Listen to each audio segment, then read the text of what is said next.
pertanyaan-pertanyaan seperti itu diungkap sebagai bagian dari apresiasi atau sebagai bagian dari kritik sastra itu sendiri, karena apresiasi sastra adalah sebetulnya bagian dari kritik sastra, seperti itu.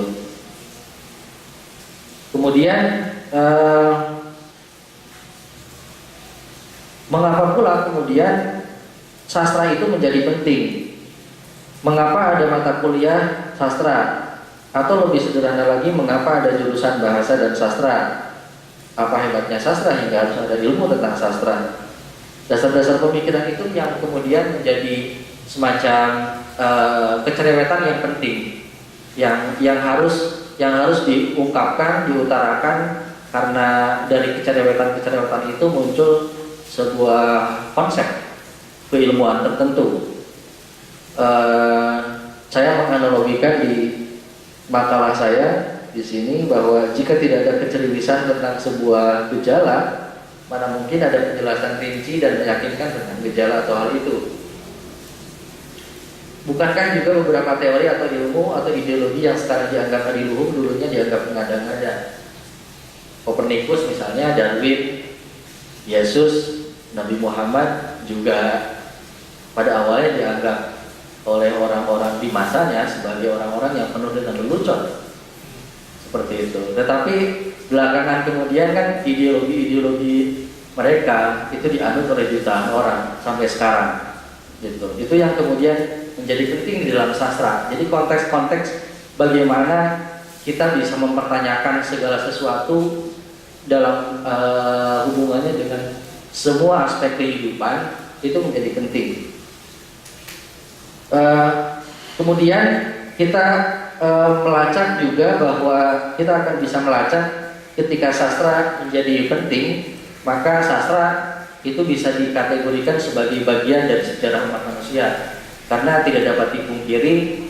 Misalnya ketika kita berbicara mengenai sejarah Indonesia saja, kita tidak bisa melepaskan kitab Arjuna Wiwaha misalnya, atau kita tidak bisa melepaskan kitab Sutasoma karya Empu Prapanca. Dan begitu pula dengan bangsa-bangsa lain, termasuk misalnya bidang kajian saya ya, sastra Inggris.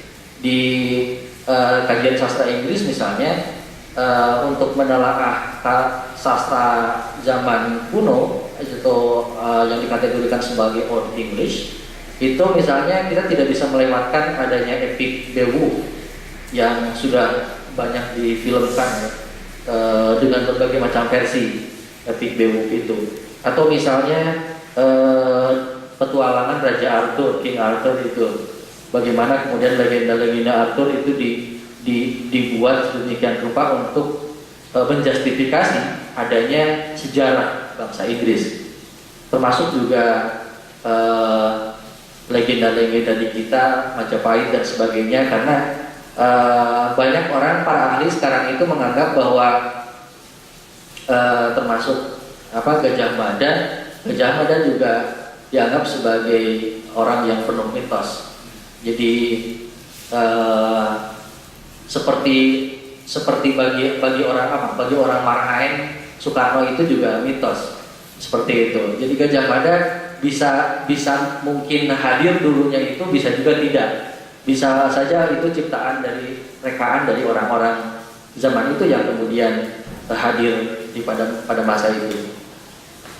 Dan sastra juga akhirnya bisa menduduki tempat di dalam kajian atau di dalam ilmu, karena secara etimologi misalnya kata sastra sendiri adalah sebagai yang masuk ke dalam bidang pengajaran. Di dalam bahasa Sanskerta, sas adalah mengajar dan tra sendiri adalah alat. Maka sastra adalah alat untuk mengajar. Jadi sastra adalah sarana pengajaran untuk menanamkan nilai, untuk memberikan wawasan-wawasan kebudayaan, untuk memberikan wawasan-wawasan kehidupan. Dan sastra akhirnya menjadi penting ketika sastra itu sendiri dianggap sebagai sumber nilai. Sama seperti kemudian seperti kitab suci di dalam semua agama. Nah, ini kaitannya nanti akan dikaitkan juga dengan bagaimana agama dan sastra atau sastra dan agama bisa saling berkaitan. Maka kemudian pengkajian sastra menjadi penting ketika setelah adanya pengakuan-pengakuan tertentu dari atau misalnya ideologi-ideologi tertentu untuk meyakinkan bahwa sebuah tulisan atau sebuah dongengan misalnya itu penting. Dan ketika ada proses keyakinan seperti itu, pemberian kepercayaan seperti itu, maka sastra menjadi penting akhirnya. Kehadiran sastra menjadi penting. Kehadiran sastra menjadi sebuah keniscayaan dalam kehidupan. Sama pentingnya seperti apa yang saya katakan tadi. Sama pentingnya seperti sendal jepit misalnya. Sama pentingnya seperti sepatu dan yang hal-hal lain lah yang konkret-konkret. Sastra juga konkret karena ya bentuk realnya kan karya sastra. Bentuk realnya adalah buku, berupa buku yang dikategorikan sebagai karya sastra tentunya. Dan seperti itu prolog untuk pengkajian sastra di awal bahwa kenapa kemudian sastra menjadi penting, kenapa sastra perlu dikaji. Terlepas dari apapun definisinya, saya tidak akan memberikan definisi yang saklek karena di dalam ilmu sastra juga saya sering dipusingkan sebetulnya oleh definisi-definisi sastra. Begitu banyak para ahli sastra, termasuk kalau saya sendiri mendefinisikan sastra adalah pokoknya tulisan yang mengandung unsur-unsur estetika, itu saja pokoknya. Kalau saya seperti itu singkatnya. Tapi itu juga tidak akan memuaskan banyak orang karena seperti apa yang kemudian masuk pada unsur-unsur estetika itu sendiri, keindahan yang seperti apa atau estetika itu sendiri sebetulnya apa gitu. Itu kan pelacakan untuk estetikanya sendiri harus masuk di wilayah filsafat dan sebagainya. Jadi ya kita tidak akan membicarakan definisi lah. Supposed to understand gitu. Jadi anggap saja Anda semuanya dan kita semuanya adalah orang-orang yang tahu bahwa ya, sastra adalah sastra, gitu, seperti itu loh. Dan akhirnya kemudian ya sastra kehadirannya tidak bisa ditolak, gitu. Dan kehadirannya menjadi penting. Sekali lagi kehadirannya harus dilembagakan, harus diinstitusionalkan, harus disetarakan dengan kehadiran yang lain. Karena kemudian sastra bisa menjadi sumber nilai. Karena sastra bisa menjadi sumber nilai, maka sastra harus menjadi pengetahuan atau sastra harus menjadi ilmu. Dan di sanalah kemudian sastra muncul sebagai disiplin ilmu yang terpisah dari bahasa misalnya atau terpisah dari seni. Kalaupun misalnya banyak kalau kita lihat di wilayah estetikanya, di wilayah filsafatnya, seni sebagai suatu cabang dari estetika itu di dalamnya mengandung sastra juga. Jadi sastra adalah seni berbahasa sebetulnya. Dan orang-orang ahli bahasa juga bisa saja menganggap bahwa sastra adalah bagian dari ilmu bahasa. Tetapi oleh karena dasar dari beberapa hal yang telah saya sampaikan tadi, maka sastra terpisah kemudian baik dari bahasa secara umum keilmuannya, baik dari seni secara umum juga keilmuannya. Dan kita sampai kemudian pada wilayah-wilayah hubungan sastra dan agama. Sastra dan agama, apakah keduanya betul-betul berbeda? Apakah misalnya betul bahwa sastra itu tidak bisa dipersatukan dengan agama?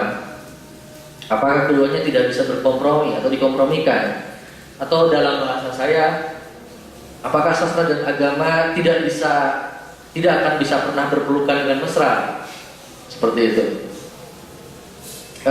Sebetulnya jawabannya bergantung pada bagaimana kita misalnya melihat keduanya. Kalau kita melihat keduanya dari sisi definisi yang saklek atau dari sisi definitif, bagaimana sastra dikategorikan sebagai ilmu dan agama juga dikategorikan sebagai ilmu, maka kita akan kesulitan untuk mencari titik temu itu.